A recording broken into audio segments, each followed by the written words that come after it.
Hello, my name is Jimmy and this is the 2022 Volvo XC60. It's the middle of the range SUV from Volvo. They have the smaller XC40 as well as the larger XC90. So this is to compete with like BMW X3 and Mercedes GLC. But unlike those two, which are German, this is Swedish and it makes it quite unique. And there's a lot to love about it. So in this video, let's go over all of that. First, styling. As styling is completely subjective, you let me know what your thoughts are in the comment section down below. This is the top inscription trim. You got the base momentum and then you got the sporty R design. Personally, I really like how the R design looks, but this is definitely elegant. I think it's a very, very nice looking machine.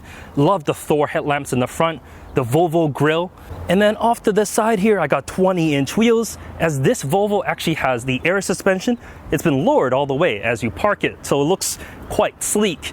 You got chrome, and I love this. You got door locks, not only on the front door, but also on the rear. Something that most manufacturers should do. And then out back, we get these beautiful LED taillights that go from the top all the way down to the midsection. It's how you know it's a Volvo. It's really, really elegant. There's no tailpipes on the bottom to kind of distinguish it as a sporty vehicle or anything like that. It is just an elegant machine from front to rear. Something I love, the kick to open rear door, it's surprisingly quick. It's one of the fastest rear opening gates that, well, I've seen. And because of it, well, it just makes it nice and handy to access all the trunk space here. There's a decent amount of space in here. There's a little bit of underfloor storage. And of course, you can fold the seats down. It is a 60-40 split rather than a 40-20-40. So you can't fold the middle down by itself. But there is a pass-through, which is nice. The only thing is, in order to fold the seats down, you do have to go around to the side. There's no release on the back. But there is a button on the rear to lower the rear suspension to make it easier for you to, well, place whatever you need into the trunk space itself. But let's go to those rear seats. The rear seats themselves are great. There's plenty of headroom, there's plenty of legroom. I'm 5'11" and I fit completely fine in here. Really, there's no problems. And on this upper end trim, I got heated seats as well, so you got the things that you would really need. Of course, the panoramic sunroof. If you're fitting child seats, as you can see, a Kleck Link fits perfectly behind the driver's side, and then a Kleck 5, a rear-facing convertible here, fits perfectly on the passenger side. Lower anchors are on the bottom, and they're very easy to get access to, as well as the upper anchors. But let's head to the front seats. The front is a great place to be as well. This being the top trim, and with almost every single option box checked off, these seats are heated, cooled, as well as massaging. The massaging seats, I'm gonna be honest, they're not the best, but at least they move you around a little bit. That's actually really good for longer trips. You just don't want to be stale within the vehicle. This helps you move around a little bit, and the seats, they're just supportive and they're really, really comfortable. In front of me is a pretty typical Volvo steering wheel. I love this dual tone color scheme that they have going on here. And behind that, a full digital cluster. As this is the newer generation of Volvo products, it's, well, a very simple and easy to use cluster. The regular screen, you'll have your tach as well as your speedometer, but with a press of a button, that kind of goes away and you get the map view in the middle. That is powered by Google Maps, same with the infotainment. You do have a heads-up display that shows you kind of the bare necessities. In terms of the infotainment, it's just a really easy to use system. It is powered by Google and it works. There's Google Maps, there's everything that you need. The only thing is, well, at this time anyways, there's no Apple CarPlay or Android Auto connectivity, so you can't connect it to your phone the more traditional way.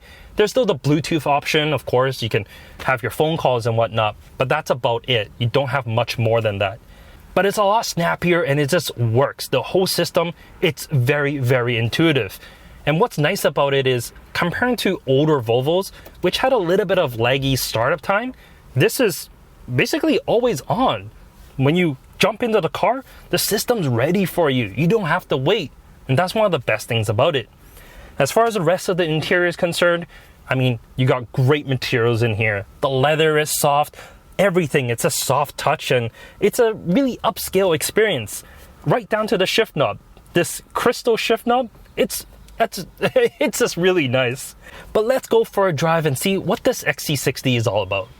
All right, on the road with the XC60. Here in Canada, you can get two powertrain options. There's the B6, which we're in, as well as the plug-in hybrid, the T8. You may have seen the B5 as well. That's available in other countries. You probably also see T5 and T6. Volvo actually discontinued the T5 and T6 powertrains for the 2022 model year. So now you can only get it with the B5 in other countries and B6 here in Canada. Kind of confusing. But what you have to know is this powertrain is, well, not completely new. What it is the supercharger, instead of working as like a belt-driven supercharger, which most are, this is actually electrical driven. So there's less loss and, well, it spins up faster, which means that it's more responsive. And because it uses mild hybrid tech, the start-stop technology on this, it's ultra smooth. From a dead stop to getting up and going, it's super quiet. And there's plenty of power. In this configuration, you get 295 horsepower and 310 pound-feet of torque. It's more than sufficient. 0 to 100 is like 6.2 seconds. That's 100 kilometers per hour. So 0 to 62. But I mean, 6 seconds is more than sufficient for this type of SUV.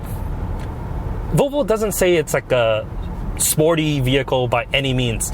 I mean, yes, they have the R design, which looks sporty, but it's not like an X3 M40 competitor. It's not a GLC 43 or even a 63 competitor. This is a GLC 300 or an X3 30i competitor. And it's, well, actually, it's super quiet on the road. This vehicle, like I said earlier, does have the air suspension, which does help it. And you can configure it. There is an off-road mode, and you can make it so that the suspension feels a little bit more firm, as well as the steering feel more firm as well. That's available in the infotainment menu. Gone is the old scroll wheel that you had for the drive mode. There's no drive modes in this anymore. So you have to press the home button, settings, driving, then you scroll down to the bottom, there's steering wheel firm, as well as suspension feel firm. It does tighten things up, but for most people, if you leave it as is, that's basically where you want your Volvo. It's the comfortable setting. You don't want it to feel more firm, maybe a little bit like in twisty mountain roads, but everyday traffic like I am now, well, you just want to leave those things kind of normal. What I will say is the automated kind of assistance driving systems that this vehicle has, so the adaptive cruise control, the lane keep assist, it works so well on new Volvo systems. It's not as good as like Tesla Autopilot. You're not going to be completely hands off. In fact, because of the safety features that's built in, it basically tells you to keep your hands on the wheel. But really, you're just kind of sitting there assisting it more than anything else. It's so good at keeping track of the lanes. You are basically just kind of backseat driving the computer system. That's really it. It does get a little bit confused when there's off ramps, but other than that, it's a really good system. Overall, the XC60 is a really good vehicle. It's perfect for someone who doesn't want to stick with the traditional X3 and the GLC when looking at a luxury SUV. This has everything that you're looking for.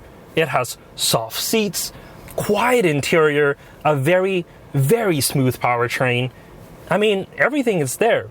At a base price of 55,000 Canadian dollars, it's definitely not the cheapest option, and this one, as fully loaded as it is, it's 75,000 Canadian dollars. So yeah, it definitely can step up quite a bit. But I mean, 55 to 75 is a pretty vast range. If you don't need everything that this vehicle has, like the Bowers & Wilkins audio system or the air suspension or the massaging seats, you don't need to get those things. You can reduce that cost down and get yourself just a really unique vehicle that isn't, well, your typical silver SUV in the crowd. I mean, it is a silver SUV, but It's not your typical one anyways. In any case, thank you so much for watching this video. Like the video if you do, subscribe if you want to see more, and we'll catch you next time. Take care.